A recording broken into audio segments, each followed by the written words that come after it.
Alright class, in this video we are going to solve October November 2019 it's paper 2-1. तो सारे question इसमें solve आपको मिल जाएंगे. It's November 2019, paper 2-1. Nirmal travels on a business trip. The total cost of her flight is $406 including tax. The cost of the flight excluding tax is $350. Calculate the tax as a percentage of 350. तो पहले तो हम ये find करते हैं कि हमारा tax कितना है. तो वो कितना आएगा, टेबली 406 माइनस 350. ये तो आपको मिलेगा आपका tax as a percentage of 350 so multiply by 100 so that will be equals to 16%. ये आपका आंसर है पहले का. In part B it says that Nima takes a suitcase with mass 15.5 kg correct to the nearest 0.5 kg. इसने आपको refer क्या किया कि ये आपका अपर एंड लोअर बाउंड का टॉपिक आ रहा है. She also take 6 packets each with mass 1.2 kg correct to the nearest 0.1 kg. She has a limit of exactly 23 kg for the flight. Can Nima be certain that the mass of her luggage is below the limit. Show how you decide. सबसे पहला काम, अगर मैं इसका scale factor निकालूं तो ये आपके पास क्या आएगा, 0.5 डिवाइडेड बाई 2 किया सो दैट इज़ 0.25. ठीक है, तो मेरा जो लगेज है 15.5, तो 15.5 का अपर बाउंड क्या हो जाएगा, दैट मीन्स 0.25 आप इसमें ऐड कर लोगे. इसका आंसर आपके पास आ जाएगा 15.75. इसके बाद 0.1 का मतलब क्या हुआ, डिवाइड बाई 2 किया तो ये आंसर आया 0.05. और जब मैं 1.2 में ऐड करूँगा 0.05 सो दैट विल बी 1.25. ये हमने दोनों का अपर बाउंड लिया. ठीक है, तो अब मैं अगर इन दोनों को ऐड करूँ 15.75 प्लस, और ये तो उसके पास पैकेट्स हैं, ये 6 पैकेट्स हैं, तो ये आएगा 6 multiply with 1.25. Alright, so 1.25 multiply by 6 plus 15.75, इसका आंसर आएगा 23.25. तो जो आंसर आ रहा है वो 23 से एक्सीड कर रहा है, so that is the answer is no. She is not certain, क्योंकि उसके पास जो मास है उसमें चांस है कि उसका टोटल लगेज का मास 23.25 हो सकता है, जबकि उसको अलाउ 23 है, तो इसलिए वो सर्टेन नहीं होगी. So the answer is no. इसके बाद part C, Nima changes $245 to euros for the trip. The exchange rate is given कि अगर $1 है तो ये बराबर है 0.73 यूरोज़ के. On the trip she spends 124 euros. When she returns she changes the remaining euros back to dollars at a rate of $1 equal to 0.76. Alright, पहला जो कन्वर्जन दिया है वो क्या है कि $1 बराबर है 0.73. अगर $1 बराबर है 0.73 यूरोज़ के, तो उसके पास कितने, उसके पास $245 हैं. तो इसमें कितने यूरोज़ होंगे, तो पहले तो हम इसको क्रॉस मल्टीप्लाई करेंगे. तो हमारे पास x का आंसर आ जाएगा, it's very simple, 245 multiply by 0.73. 245.73 से मल्टीप्लाई हुआ, that is equals to 178.85 euros. ये उसके पास इनिशियल अमाउंट था यूरोज़ का. अब क्या किया, इसके बाद उसने स्पेंड कितने किए, 124. तो मैंने इसमें से 124 को सब्ट्रैक्ट कर दिया. तो अब जो लेफ़्ट ओवर आंसर आया वो आपके पास क्या आया, इट्स 54.85. ये मैं कह रहा हूँ कि y है, और y क्या है कि जो उसके पास बच गए, जो उसके पास बच गया उसने दोबारा उसको कन्वर्ट किया डॉलर में. और अब जो उसको रेट मिला वो क्या मिला कि अगर $1 बराबर है 0.76 यूरोज़ के, तो उसके पास है 54.85 यूरोज़. इसमें कितने डॉलर्स आएंगे, तो मैंने इसको z अननोन कर दिया. ठीक है, तो सिंपली मैं इसको क्या करूँगा, z is equals to 54.85 divided by 0.76. Answer क्या है आपके पास, इट्स 72.17. ये डॉलर्स में आया. एक क्वेश्चन में आपको कहा हुआ है correct to the nearest dollar, तो जो इसका आंसर होगा z का फाइनल आंसर दैट इज़ $72. ये आपका फाइनल आंसर है. Part D, on her next trip Nima hires a car. She drives a total of 657 kilometres in the car. The car uses fuel at a rate of 4.3 litres per 100 kilometres.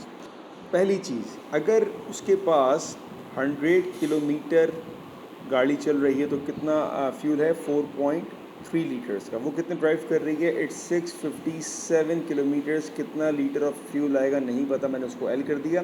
So it will be L equals to 657 multiply by 4.3 and divided by 100. जब आप इसको calculate करोगे so that is equals to 28.25.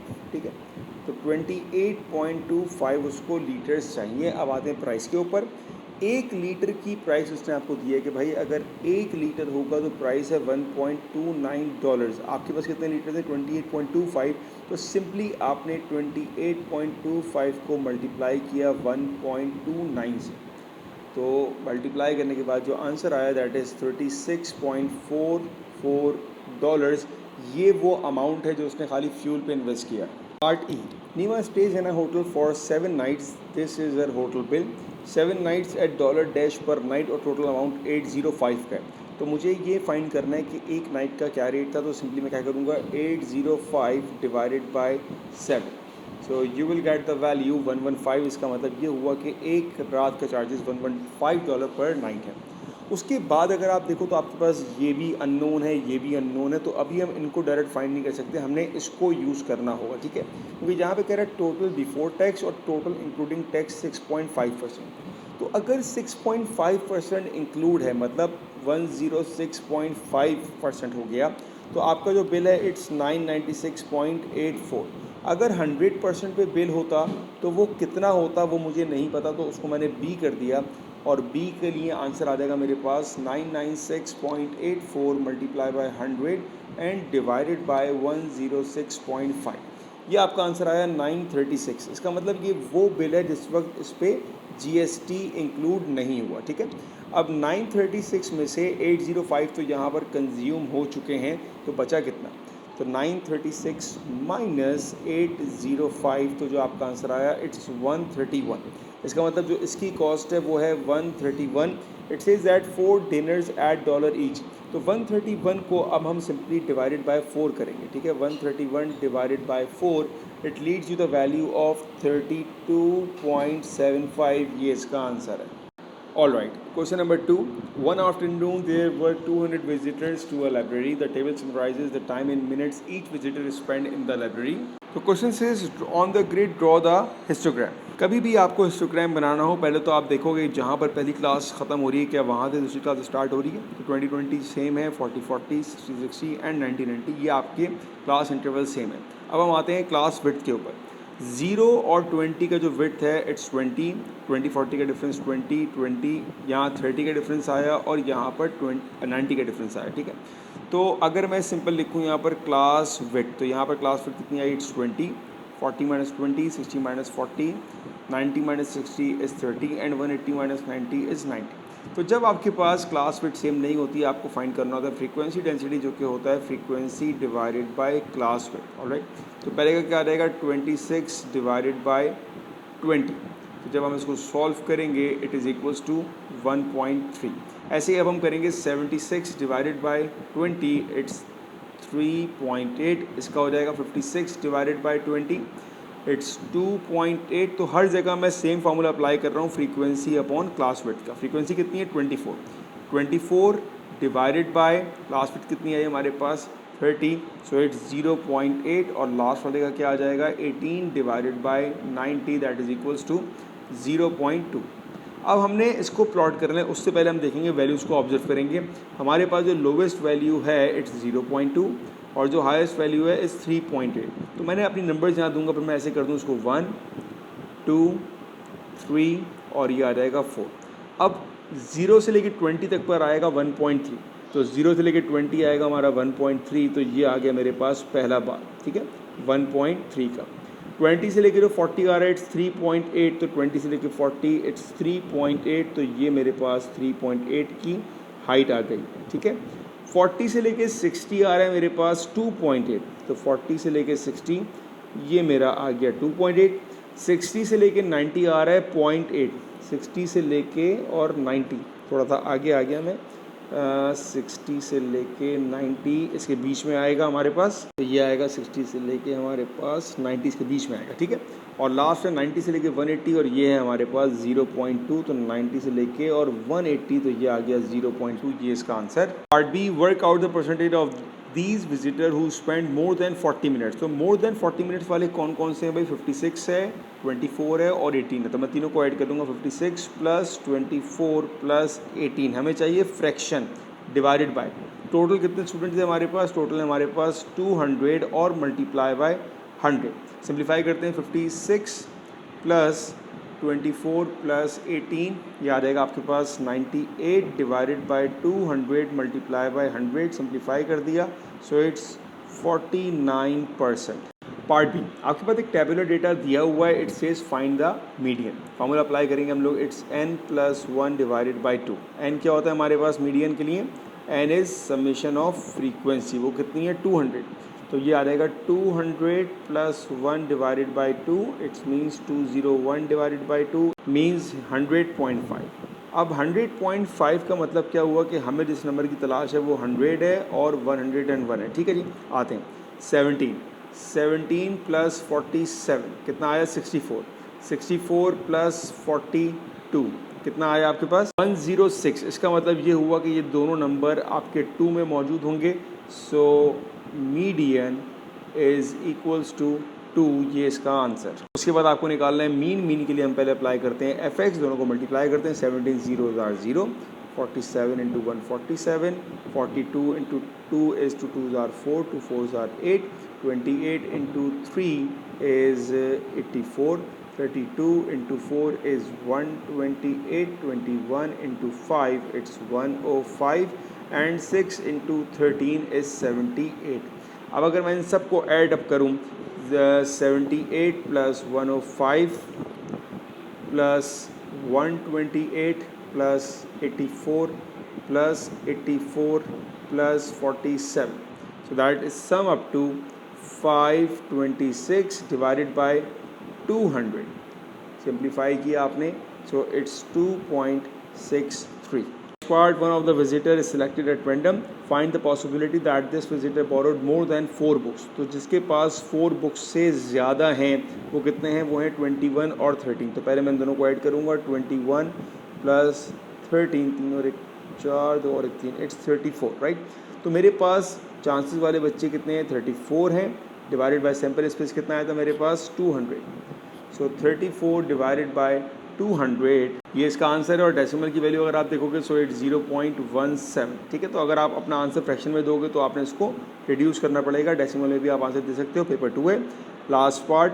2 of the visitors are selected at random. Find the possibility that only one of them borrowed 6 books. Give your answer as a decimal correct to the 4 significant figure। तो जो बच्चा 6 books वाला है वो आपके पास कितना है? वो है 13 डिवाइडेड बाय 200। ये आपने वो सिलेक्ट किया जिसके पास 6 बुक्स हैं, क्योंकि आपको खाली एक सिलेक्ट करना है। अच्छा जी, जो दूसरा बच्चा है वो 6 वाली कैटेगरी में नहीं होगा, इसका मतलब जो दूसरा बच्चा है वो इस कैटेगरी में लाई करता है। ठीक है, आपके पास टोटल 200 बच्चे हैं, उसमें से 13 वो है जिनके पास 6 बुक्स हैं, मतलब अब जो सेकंड बच्चा है वो उसमें से नहीं हो सकता। तो अब जो बच्चा यहाँ पर आएगा वो होगा आपके पास 200 माइनस 13 डिवाइडेड बाय 200 नहीं होगा, अब ये 199 होगा। ठीक है, और सबसे इंपॉर्टेंट बात कि हम इस आंसर को 2 से मल्टीप्लाई करेंगे। अच्छा, 2 से मल्टीप्लाई क्यों करेंगे? क्योंकि यहाँ पर आपको ऑर्डर डिफाइन नहीं है। जो पहला बच्चा होगा मान लो कि वो 6 बुक्स वाला बच्चा है, और जो दूसरा बच्चा है वो है आपका रिमेनिंग में से, ये एक पॉसिबिलिटी है मेरे पास। ठीक है, दूसरी पॉसिबिलिटी ये है कि पहला बच्चा जो है वो रिमेनिंग वाला है और दूसरा बच्चा जो है वो 6 बुक्स वाला है। तो इसीलिए हमने इसको 2 से मल्टीप्लाई किया, क्योंकि आपके पास 2 पॉसिबल आंसर्स हैं। सिंप्लीफाई करेंगे इसको, 13 divided by 200 multiply by 200 minus 13 is 187 divided by 199 multiply by 2। So the answer is 0.1222। 4 significant figures आ गए, ये आपका आंसर है। Question number 3, shape A and B are drawn on the grid. Describe fully enlargement that maps shape A onto shape B। अगर shape A B पे जा रहा है तो छोटे से बड़ा हो रहा है, तो पहली चीज़ कि ये मेरे पास इनलार्जमेंट है। ऑलराइट, इनलार्जमेंट में अब स्केल फैक्टर के ऊपर आता है। ठीक है, मेरे पास जो न्यू लेंथ है वो कितने यूनिट्स है आप काउंट कर सकते हो, इट्स 1 2 3 4। मेरे पास जो ओल्ड लेंथ है वो कितने यूनिट्स है? ये है मेरे पास 2 यूनिट, तो ये आ जाएगा मेरे पास 4 divided by 2 equals to +2। Positive में आ रहा है क्योंकि हमारे पास एक तो फिगर इन्वर्ट नहीं हो रही है। ठीक है, अब लास्ट चीज़ रह गई हमारे पास कि इसका सेंटर ऑफ इनलार्जमेंट क्या होगा, तो उसके लिए थोड़ी कंस्ट्रक्शन का काम है, वो आप कोशिश करेंगे पेंसिल और स्केल से कीजिएगा। मैं यहाँ पर रफली कर रहा हूँ आपको एक्सप्लेन करने के लिए। पहली चीज़ क्या है कि हमने करस्पॉन्डिंग पॉइंट्स को मीट करके इनकी लाइन को एक्सटेंड करना है। ठीक है, ये 2 करस्पॉन्डिंग पॉइंट मैंने मीट किए, लाइन बना के एक लाइन को मैंने एक्सटेंड कर दिया। ठीक है ना, दूसरा काम भी यही करना है। करेस्पॉन्डिंग पॉइंट, कोई भी दो करेस्पॉन्डिंग पॉइंट लें, उनको मिला के आपने सिंपल लाइन को एक्सटेंड करना है, और जहाँ पर ये दोनों लाइंस आपकी मीट हो रही हैं that is your centre of enlargement. तो मैं ये कह सकता हूँ सेंटर ऑफ इनलार्जमेंट इज 7,1। कोशिश कीजिएगा कि आप ये क्वेश्चन हमेशा पेंसिल स्केल की हेल्प से करो ताकि आपका आंसर एग्जैक्ट आना चाहिए। Alright, next one, shape is mapped on to shape C by rotation of 90 degree clockwise. ठीक है, बहुत इंपॉर्टेंट पॉइंट है। And centre is 1,0। तो पहला काम मैं ये कर रहा हूँ, सेंटर को हाईलाइट कर रहा हूँ, ये सेंटर है। अब आपके पास हो क्या रहा है कि लेट सपोज कि मेरा एक पॉइंट ये है, जब ये 90 रोटेट करेगा तो कैसा करेगा, अगर इसको मैं ऑब्जर्व करूं तो 90 रोटेशन क्लॉकवाइज के बाद ये 90 बना मेरा। ठीक है, तो ये जो पॉइंट है ये आफ्टर 90 डिग्री इधर आ जाएगा, दैट मीन्स कि ये एक पॉइंट आ जाएगा। ठीक है जी, तो अगर मैं लेट सपोज नंबर दूँ उसको 1, तो इसको मैं कहूँगा ये आ गया 1 ये सिर्फ आपको समझाने के लिए कह रहा हूँ। इसी तरह अगर मैं इस पॉइंट को देखूंगा तो ये पॉइंट इससे एक लेंथ ऊपर है, तो ये पॉइंट यहाँ पर आ जाएगा। तो मैं अगर कलर से इसको हाईलाइट करूँ तो लेट सपोज कि ये मेरे पास रेड कलर है, रेड नहीं ब्लैक कर रहा हूँ। ठीक है, अगर ये ब्लैक कलर होगा तो ये वाला भी मेरे पास ब्लैक कलर होगा। ऑलराइट, अब अगले पॉइंट को देखते हैं।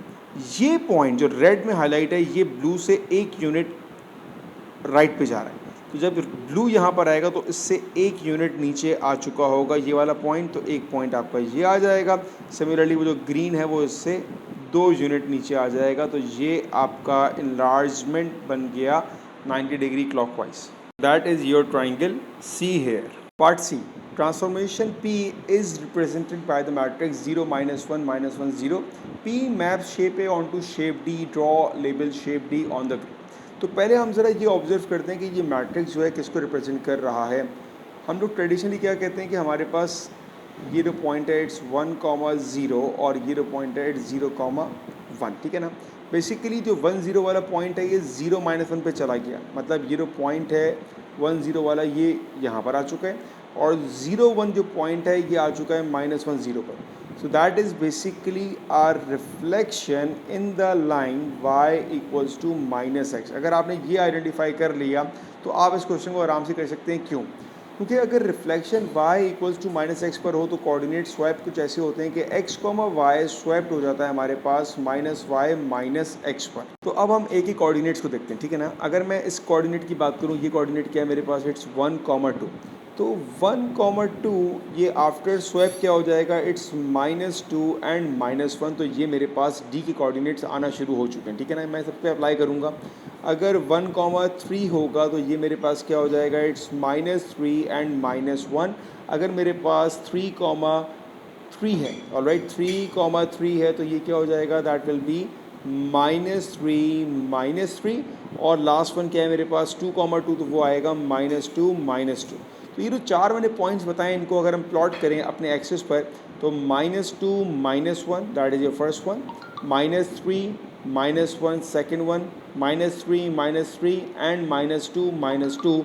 तो ये आपके पास 4 पॉइंट्स के साथ ये शेप आपका डी प्लॉट हो चुका है। Part 2, describe fully the single transformation. ये हम पहले डिस्कस कर चुके हैं कि it's a reflection across y equals to -x। Alright, ये हम पहले ही डिस्कस कर चुके हैं। Alright, question number 4, the diagram shows a gate post. It is made in the shape of cylinder with the cone on top. The cylinder and the cone each have a diameter of 8 centimeter. The height of the cylinder is 95 and the diameter of the cone is 15. कभी भी आपके पास mensuration का question आएगा, पहली चीज़ आप लोगों ने जो ऑब्जर्व करनी है वो होता है यूनिट्स। अगर मैं यहाँ पर देखूँ तो तकरीबन सबके यूनिट्स मेरे पास सेंटीमीटर में है, तो कहीं पर भी यूनिट कन्वर्जन की ज़रूरत नहीं है, क्योंकि आपके पास शेप क्या है, एक कोन है। कोन का वर्किंग फार्मूला क्या होता है, 1/3 pi r square h plus cylinder है that is pi r square h. ये आपके दोनों फार्मूले अप्लाई कर दिए। कोन का जो आपके पास रेडियस है दैट इज़ 4, ऑलराइट, और कोन की जो हाइट है इट्स 15। सिलेंडर का रेडियस भी 4 है, लेकिन सिलेंडर की हाइट आपके पास 95 है। को आपने सिंप्लीफाई किया, ऐड किया, it gives you the value of 5026.5 centimetre cube. ये आपके पास टोटल वॉल्यूम आ गया। Next one, show that the total curve surface area of the gate post is 2580 correct to 3 significant figure. आपको खाली कर्व सरफेस एरिया फाइंड करना है, that is very important. अब अगर मैं कहूँ curve surface area of cone, इसका working formula क्या है आपके पास, इट्स पाई आर एल, और curved surface area of cylinder is pi r square h. तो पहली चीज़ अगर हम कोन की बात करें तो हमें कोन में ये स्लांट हाइट फाइंड करनी पड़ेगी, इसको हम एल कहते हैं, ठीक है। इसको फाइंड करने के लिए हम यूज़ करेंगे बेटा पाइथागोरस थ्योरम। तो अगर मैं ट्राइंगल कंप्लीट करूँ यहाँ पर, तो मेरे पास रेडियस कितना है, रेडियस मेरे पास 4 है, हाइट मेरे पास 15 है, तो मेरे पास एल आ जाएगा, l square equals to 15 square plus 4 square. 15 square मेरे पास आएगा 225, सो इट्स 225 प्लस 16, और एंड पे हमें रूट अप्लाई करना पड़ेगा, ठीक है जी। तो 225 plus 16 and root of it is 15.52, that is the slant height. और अब मैं निकालूंगा curved surface area, it's pi, radius is 4 and slant height is 15.52। तो इसको आपने मल्टीप्लाई किया और आंसर आएगा इसका 195.12। ऑलराइट, ये आ गया आपके पास curve surface area of cone. आप निकालेंगे curve surface area of cylinder. The working formula is 2 pi r h, pi square h volume का होता है, 2 पाई एच इसके कर्व सरफेस एरिया होता है। तो 2 पाई, रेडियस आपके पास कितना है 4 है, और हाइट आपके पास है इसकी 95। इसको कैलकुलेट करते हैं हम, 2 4 ज़ार 8 इंटू 95 इंटू 3.142, ये आ जाएगा 2388। सो 2388 इसका आ चुका है। टोटल के लिए मैंने दोनों को ऐड करना है, 2388 प्लस 195.12, 195.12 को आपने इसमें ऐड किया, तो the final answer is 2583.04 centimetre square, that is the total surface area, cut surface area. Last part, a geometrically similar gate post has a total height of 150. Calculate the total surface area. चूँकि geometrically similar है, formula apply करेंगे हम लोग, A1 divided by A2 equals to L1 divided by L2 whole square. आपको निकालना है खाली curve surface area. तो जिसका कर्व सरफेस एरिया हमने लास्ट पार्ट में निकाला है, तो इसका आंसर आया था 2583.04, ठीक है। Curve surface area last part में निकाला, उसका आंसर ये आया था। इसकी जो हाइट है हमारे पास, total height, so now it's 95 plus 15, that is 110। आपको निकालना है एरिया, और जिसका आपको एरिया निकालना है उसकी हाइट हमारे पास है 150, और इसका होल स्क्वायर। अब हमने सिर्फ इसको सिंप्लीफाई करना है, so that will be equals to 110 divided by 150 और इसका square, that is equals to 0.538। यह है 2583.04 डिवाइडेड बाय ए। डिवाइड कर लेंगे 2583.04 divided by 0.538, so the area of similar one is 4801.2 centimetre square. इसको राउंड ऑफ करने था हम ये भी कह सकते हैं कि 4800 centimetre square, that is your final answer for the area.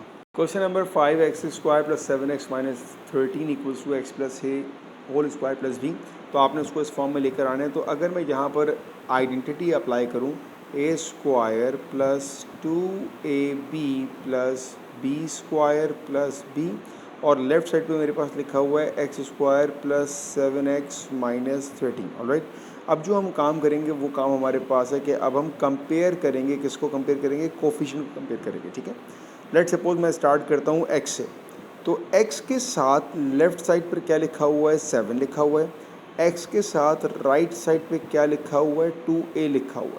तो इन दोनों को मैंने इक्वेट किया, मुझे a की वैल्यू मिल चुकी है 7 डिवाइडेड बाई 2। अब मैं स्टार्ट करूँगा कांस्टेंट। कांस्टेंट हम किसे कहते हैं, जहाँ पर x मौजूद ना हो। तो कांस्टेंट लेफ़्ट पे मेरे पास कांस्टेंट अगर 13 है, जो कि माइनस 13 है, ठीक है। तो राइट साइड पे कांस्टेंट क्या है, राइट साइड पे कांस्टेंट है मेरे पास ए स्क्वायर प्लस बी। ए की वैल्यू तो हमारे पास मौजूद है, तो ये आएगा माइनस 13 इक्वल्स टू 7/2 का मतलब होता है 3.5 whole square plus b. Simplify कर लेंगे इसको हम लोग। सो 3.5 का whole square is 12.25। Alright, 12.25 plus b equals to minus 13। ये यहाँ पर आके माइनस हो जाएगा, तो मतलब दोनों ऐड हो जाएंगे, and that is equals to minus 25.25 equals to b. तो ये मेरे पास ए की और बी की वैल्यू आ गई। Part 2 hence solve the equation x square plus 7x minus 13 equals to 0। Part A में हम ये प्रूव कर चुके हैं कि ये बेसिकली बराबर है इसके, तो मैं इसकी जगह कह सकता हूँ कि भाई ये लिखा हुआ क्या है, ये लिखा है x square plus 7x minus 13 equals to 0। ये बराबर है x plus a whole square plus b equals to 0 के। ए और बी की वैल्यू मैं पुट कर रहा हूँ, तो ये आएगा x plus 7/2 whole square minus 25.25 equals to 0। ये माइनस 25.25 राइट पे चला जाएगा तो क्या बनेगा, एक्स प्लस 7/2 का मतलब होता है 3.5 का होल स्क्वायर इक्वल्स टू 25.25। मुझे स्क्वायर ख़त्म करना है, I need to apply root on both sides, तो ये इससे कैंसिल हो जाएगा। एक्स प्लस 3.5 इक्वल्स टू, अब 25.25 का रूट क्या आपके पास, it's 5.02 with plus minus sign, ठीक है। तो एक दफ़ा हम प्लस को ले लेंगे, so it's x plus 3.5 equals to 5.02 और x plus 3.5 equals to minus 5.02। तो x इज इक्वल्स टू 5.02 में से आपने माइनस किया 3.5 को, तो ये आ जाएगा 1.52 और वहाँ पर 5.02 ऑलरेडी नेगेटिव का है, जब वहाँ जाएगा तो माइनस हो जाएगा, मतलब दोनों ऐड हो जाएंगे। सो यहाँ पर आएगा x इक्वल्स टू माइनस 8.52, ठीक है ना। 1.52 और माइनस 8.52 ये आपके answers. Part b simplify 4x square minus 9। अब यहाँ पर आपकी बनी आइडेंटिटी कौन सी, a square minus b square. Numerator आ गया, डिनोमिनेटर में आपकी होगी मिडिल टर्म 12 2 ज़ा 24, तो मैं लिखूँगा 2x square minus 8x minus 8 3 ज़ा 24 होता है हमारे पास, ठीक है, और प्लस 12। ऊपर आ जाएगी आपकी identity that is a minus b and a plus b. Denominator में क्या आ जाएगा, इसमें आप कॉमन लोगे, 2x कॉमन लिया it's x minus 4, minus 3 common लिया इट्स x माइनस 4। अब आपका न्यूमरेटर ऐसी रहेगा 2x minus 3 and 2x plus 3। Denominator में x माइनस 4 कॉमन लूँगा मैं, तो बचेगा क्या मेरे पास 2x माइनस 3। 2x माइनस 3 और 2x माइनस 3 कैंसिल, बचा क्या आपके पास, it's 2x plus 3 divided by x minus 4। ये इसका आंसर है। पार्ट सी में आपको ये अलजेब्रिक इक्वेशन है, सिंप्लीफाई करना है इसको। सबसे पहली चीज़ हम लेंगे इसका एलसीएम, जो कुछ लिखा है उसको एज इट इज़ लिखो, तो ये आएगा x प्लस 4 और x माइनस 1। अब क्रॉस मल्टीप्लाई करेंगे तो ये आएगा 2x into x minus 1 plus 6 into x plus 4 equals to 2। Bracket expand करते हैं, 2x square minus 2x plus 6x plus 6 4 ज़ा 24 डिवाइडेड बाय, ब्रैकेट मल्टीप्लाई कर रहा हूँ, x square minus x plus 4x minus 4 equals to 2। ऊपर हम करते हैं सॉल्यूशन, तो 2x square plus 4x plus 24 divided by, नीचे भी सॉल्व करते हैं, x square plus 3x minus 4 equals to 2। यहाँ से अब मेरे पास 2 कॉमन आ रहा है, तो मैंने 2 कॉमन ले लिया, बचा क्या मेरे पास, it's x square plus 2x plus 12 common ले लिया, ठीक है जी। बाकी सब कुछ ऐसा ही रहा, x square plus 3x minus 4 equals to 2।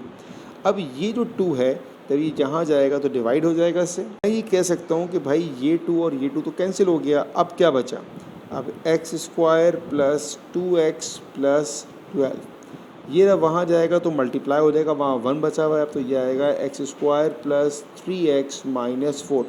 दोनों साइड पर एक्स स्क्वायर से एक्स स्क्वायर कैंसिल हो गया। अब अरेंज कर रहा हूँ, 2x वहाँ शिफ्ट होगा तो ये 3x मौजूद था, 2x वहाँ चला गया तो इट्स माइनस 2x, 12 यहाँ पर मौजूद है, ये माइनस 4 इधर आएगा तो ये प्लस 4 हो जाएगा, ठीक है।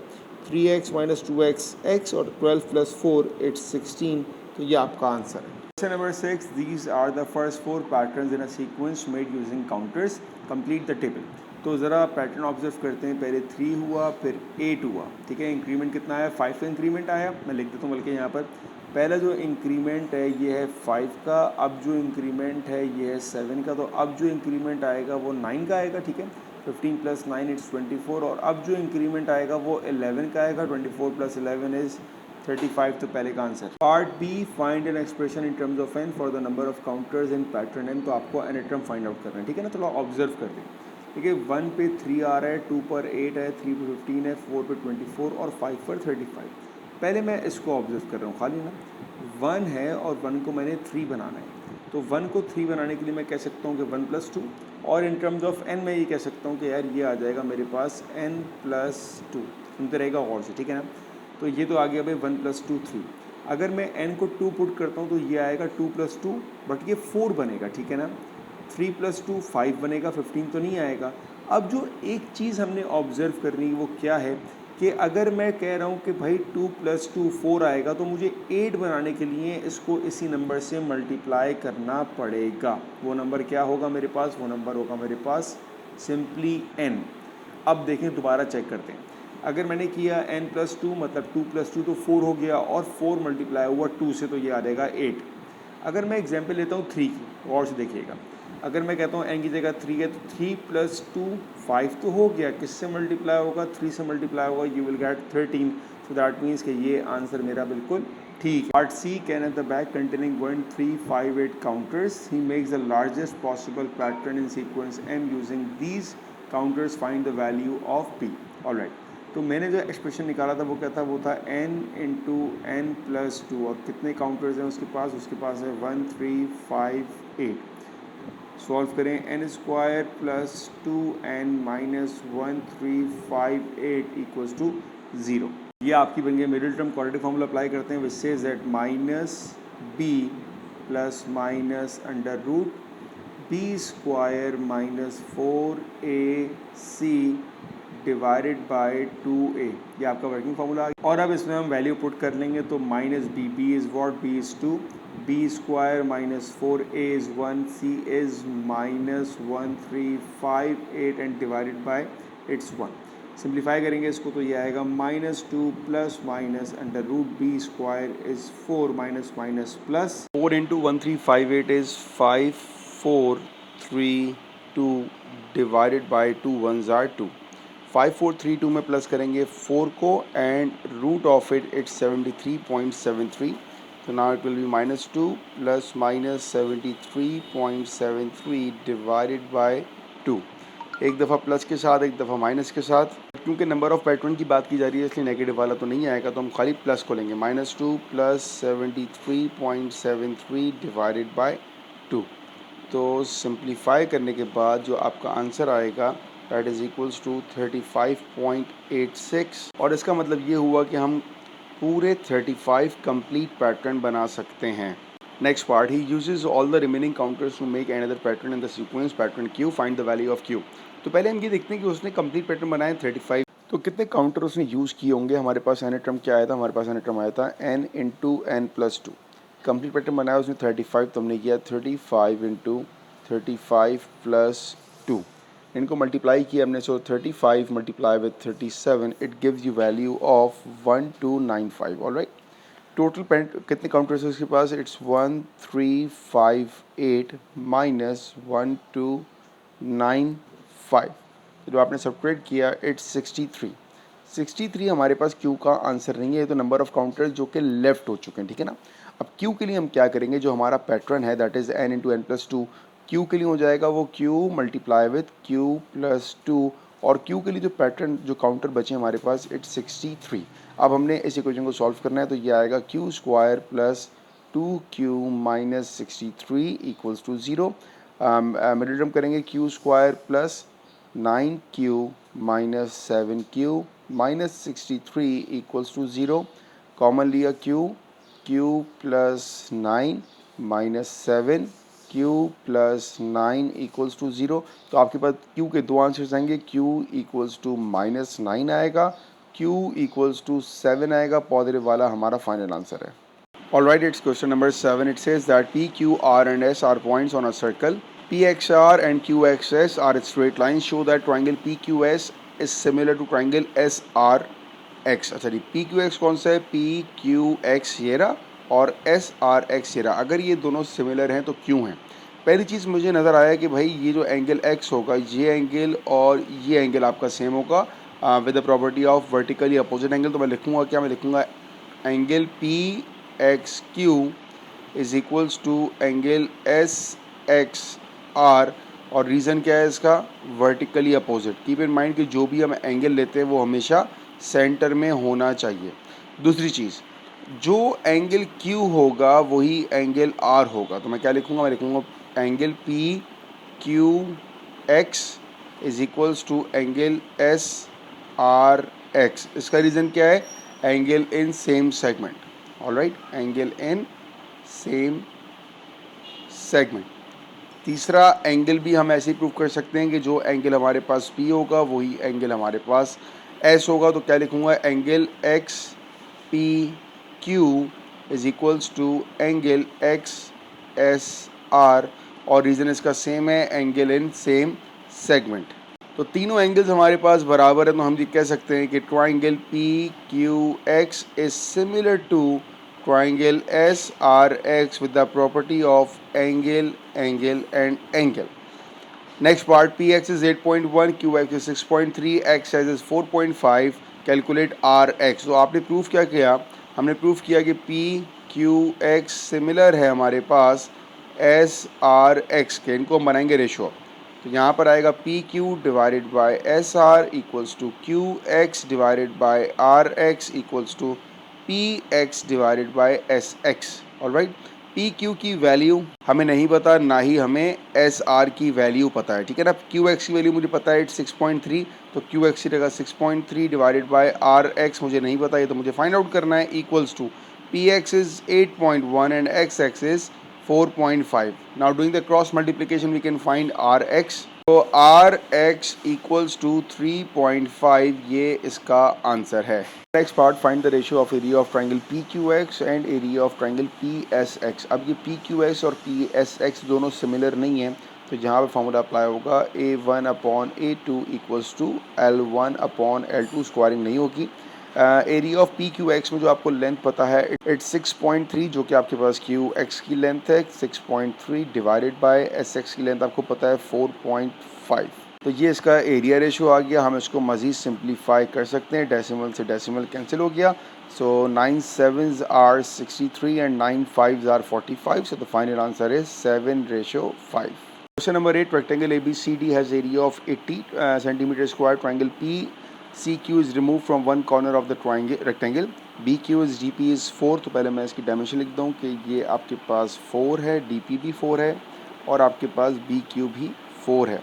AB आपके पास X दी हुई है, सो AB इज़ X, और अगर CD भी मेरे पास X होगी क्योंकि आपके पास जो शेप है इट्स रेक्टेंगल। तो अब ये कह रहा है पहले पार्ट में कि CP की वैल्यू क्या होगी, सो that is very simple, X minus 4, ठीक है।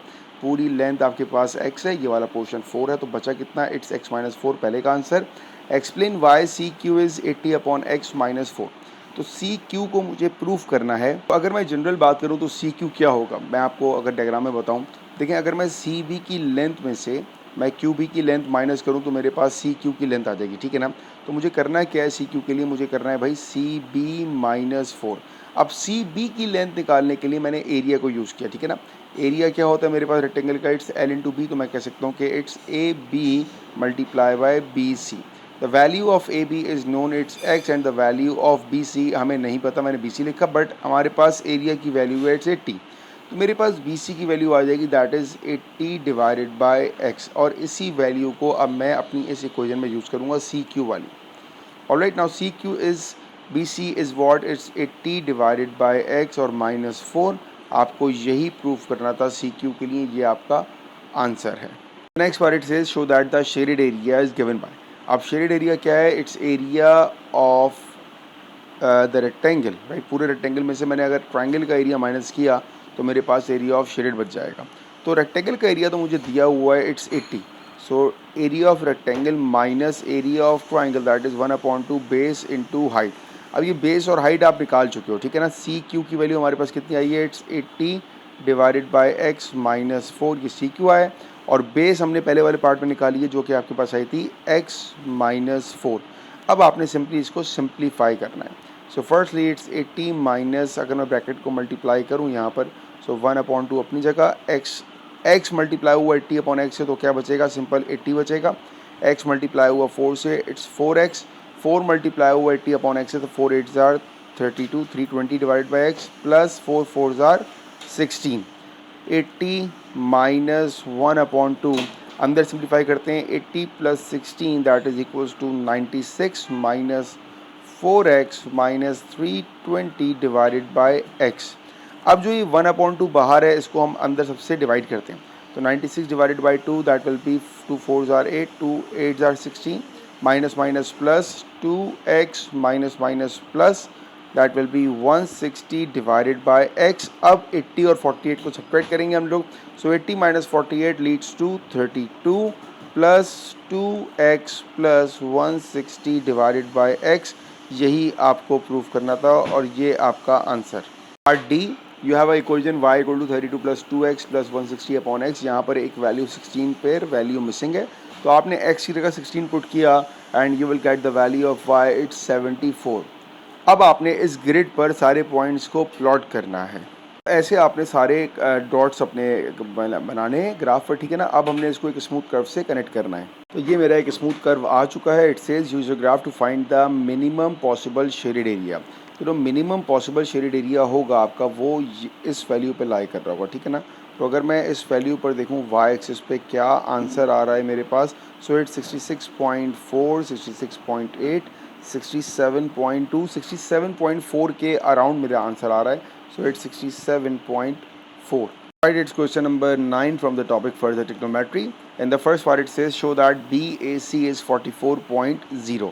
इसका मतलब ये हुआ कि आपने ये एंगल फाइंड करना है। तीनों साइड्स आपको मालूम है, एंगल नहीं पता, दैट मीन्स कि आपको लॉ ऑफ कोसाइन अप्लाई करना है। सो लॉ ऑफ कोसाइन हमारा कैसे लिखा जाएगा, अगर हमें एंगल ए फाइंड करना है लिखेंगे भाई यहाँ पर 680 square equals to 520 square plus 950 square minus 2 times 520 times 950 time cos और एंगल आ गया आपका ए। अब आपने सिर्फ इसको सिंप्लीफाई करना है तो हम सबके स्क्वायरिंग करना स्टार्ट करते हैं। 680 का स्क्वायर आपके पास आता है 462,400 equals to 520 square plus 950 square, दोनों को मैंने स्क्वायरिंग करके ऐड कर दिया। तो ये सबकी वैल्यूज़ मेरे पास आ चुकी हैं। अब इसमें मैंने कॉस ए को निकालना है। जब आपने दोनों को डिवाइड किया so you will get angle a, cos inverse करना पड़ेगा and that will be 44 degree. तो यही आपको प्रूफ करना था। Next part it says calculate the bearing of a from c. From c का मतलब ये हुआ कि अब हमने सी पर बनाना है नॉर्थ और इस नॉर्थ से मुझे फाइंड करना है कि ये एंगल क्या है, ठीक है ना। ये एंगल फाइंड करना है। इस एंगल के लिए मैं क्या करूँगा, मैं इस एंगल को फाइंड करने की कोशिश करूँगा जिसको मैंने ग्रीन से हाईलाइट किया। अब ये एंगल कैसे आएगा, अगर मैं नॉर्थ की पूरी लाइन को एक्सटेंड करूँ तो मुझे पता है कि स्ट्रेट लाइन का एंगल होता है 180। उस 180 में से अगर मैं माइनस करूँ 125 और 44 जो कि हमने फर्स्ट पार्ट में निकाला, तो 180 minus 125 minus 44 it gives you the value of 11। 11 मेरे लिए वो एंगल था जिसकी मुझे तलाश थी कि ये एंगल अगर 11 होगा तो ये वाला भी 11 होगा। तो अब जो आपकी बेरिंग होगी that will be 360 minus 11 gives you the value of 349 degree. ये इसका आंसर है। Part c, farm a and b are joined by straight track a b. Amira walks along the track from A at a constant speed of 4.6 kilometers per hour. Calculate the time it takes for Amira to walk from A to the point that is closest to form C. Closest का मतलब हमें पता है कि it is always perpendicular, तो form C से जो closest point होगा वो कहाँ होगा, वो point आपका यहाँ होगा, ठीक है ना। वो closest है तो 90 डिग्री तो बनेगा ही बनेगा। आपको ये फाइंड करना है कि अगर अमीरा यहाँ से ट्रैवल कर रही है तो यहाँ तक आने में वो कितना डिस्टेंस ट्रैवल करेगी, ये आपका अननोन है, ठीक है ना। ये एंगल हम पिछले क्वेश्चन में फाइंड कर चुके हैं एंड इट्स 44, क्योंकि ट्रिग्नोमेट्री अप्लाई कर सकते हैं, 90 डिग्री में मिल चुका है यहाँ पर। तो आपकी क्वेश्चन क्या बनेगी, it will be cos 44 equals to adjacent divided by hypotenuse. Simplify किया आपने इसको so you will get a is equals to 374। अच्छा, ये जो आपका आंसर आएगा ये मीटर्स में आएगा। क्यों मीटर्स में आएगा, क्योंकि ये सारी जो आपको यूनिट दी है क्वेश्चन में सब मीटर में दी है, ठीक है। अब आपको निकालना है इसको किलोमीटर्स में, तो मैं इसको डिवाइड कर दूंगा 1000 से, तो आपके पास ए का आंसर आएगा 0.374 और ये आएगा किलोमीटर्स में। अब आपको निकालना है कि आपको निकालना है टाइम। टाइम क्या होता है, time is distance divided by speed. Distance कितना आ चुका है 0.374 डिवाइडेड बाय स्पीड कितनी है 4.6, तो 0.374 डिवाइडेड बाय 4.6 इट्स 0.0813, 0.0813, लेकिन ये टाइम आपका आवर्स में आ रहा है, आपको देना है मिनट्स और सेकंड्स में। इसको हमने मल्टीप्लाई किया 60 से, सो इट्स 4.88 मिनट्स, अभी मिनट्स में आया, ठीक है ना। इसका मतलब है 4 मिनट प्लस 0.88 मिनट्स। अब 0.88 मिनट्स को मैंने मल्टीप्लाई करना है 60 से, ताकि मुझे पता लग जाए कि भाई कितने सेकंड्स हैं। तो जब हमने इसको मल्टीप्लाई किया 60 से, so that is equals to 53 seconds. तो आपका आंसर क्या हुआ? It's 4 minutes and 53 seconds. Next part. A helicopter hovers vertically above farm B. The angle of elevation of the helicopter from A is 10.7. हो ये रहा है कि आपको ये दो फार्म्स को पता है, A और B, ठीक है। मैं एक रफली डायग्राम बना रहा हूँ। हेलीकॉप्टर जो है वो B के बिल्कुल ऊपर फ्लाई कर रहा है, और जब हेलीकॉप्टर फ्लाई कर रहा है तो जो A से एंगल है इसका, वो एंगल आपको दिया हुआ है, इट्स 10.7। हमें ये मालूम है कि A B के बीच का डिस्टेंस इट्स 950 मीटर्स, ये हमें दिया हुआ है, ठीक है। पहली चीज़ हम ये फाइंड करेंगे यहाँ पर कि अगर ये हेलीकॉप्टर है तो ये कितनी हाइट पर उड़ रहा है, पहले मुझे ये फाइंड करना है। तो सिंपली मैं 10 अप्लाई करूँगा, so that will be equals to 10, angle is 10.7 equals to opposite divided by adjacent. Alright, तो सिंप्लीफाई करते हैं इसको। 10.7 10 मल्टीप्लाई बाय 950, यहाँ डिवाइड बना के मल्टीप्लाई हो जाएगा। सो वाई दो हाइट होगी, इट्स 179.5 मीटर्स, इस हाइट पर हेलीकॉप्टर उड़ रहा है। नेक्स्ट पार्ट देखते हैं। Calculate the angle of elevation of the helicopter from c. अब मैं दोबारा, जैसे मैंने ए बी बनाया था वैसे मैं बी और सी बनाऊंगा। तो ये मेरा सी है, ये मेरा बी है, बी के ऊपर हेलीकॉप्टर फ्लाई कर रहा है। लेकिन अब मुझे ये पता है कि हेलीकॉप्टर 179.5 की हाइट पर फ्लाई कर रहा है, ये आपका हेलीकॉप्टर है। अब जब मैंने इस हेलीकॉप्टर को सी से देखा तो जो एंगल बना मेरे पास, वो एंगल मुझे नहीं पता, मुझे फाइंड करना है। बी और सी के बीच का डिस्टेंस मुझे पता है, इट्स 680 मीटर्स। तो अगेन यहाँ पर मैं 10 अप्लाई करूँगा, so it's 10, angle is unknown, theta equals to 179.5 divided by 680. So 179.5 divided by 680 and 10 inverse gives you the value of 14.78. ये आपका वो एंगल ऑफ एलिवेशन है जो आपको फाइंड आउट करना था, that is your answer. Question number 10 from the topic coordinate geometry. In the first part it says find the length of p Q. तो अगर मैं पी के कोऑर्डिनेट्स लिखूं तो पी के कोऑर्डिनेट्स क्या है मेरे पास, इट्स -4 -3। अगर मैं क्यू के कोऑर्डिनेट्स लिखूं तो क्या है मेरे पास, इट्स 3,5, ठीक है ना।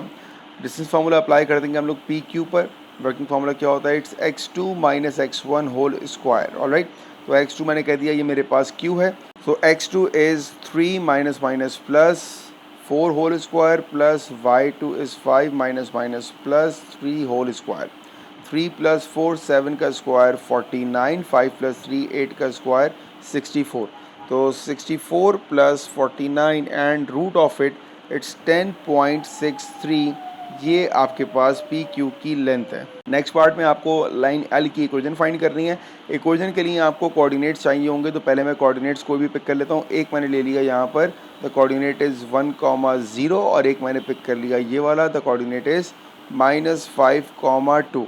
अब मैं निकालता हूँ पहले ग्रेडियंट फार्मूला, हमें मालूम है it's y2 - y1 divided by x2 - x1।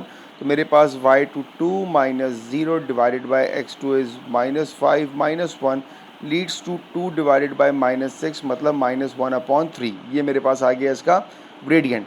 अब मैं निकालता हूँ y इंटरसेप्ट। तो इक्वेशन क्या होती है, y = mx + c। यहाँ पर मैं पॉइंट सब्सटीट्यूट करूँगा 1,0 वाला। तो y की वैल्यू तो मेरे पास 0 हो चुकी है, m की वैल्यू मैं निकाल चुका हूँ -1/3, x इज़ 1 + c। तो c का आंसर मेरे पास आ जाएगा 1 डिवाइडेड बाय 3। m भी आ चुका है और c भी आ चुका है। अब लाइन की इक्वेशन क्या होती है, y = mx + c। मैंने सिंपली यहाँ पर m और c की वैल्यू पुट करनी है, तो y = -1/3x + 1 डिवाइडेड बाय 3।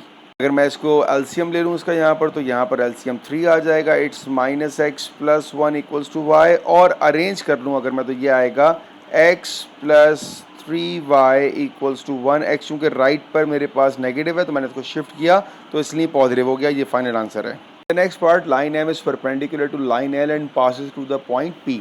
तो मैंने यहाँ पर एक परपेंडिकुलर लाइन बना दी है, ये लाइन m है जो कि l के परपेंडिकुलर है और p से पास हो रही है, ठीक है। Find the equation of line m।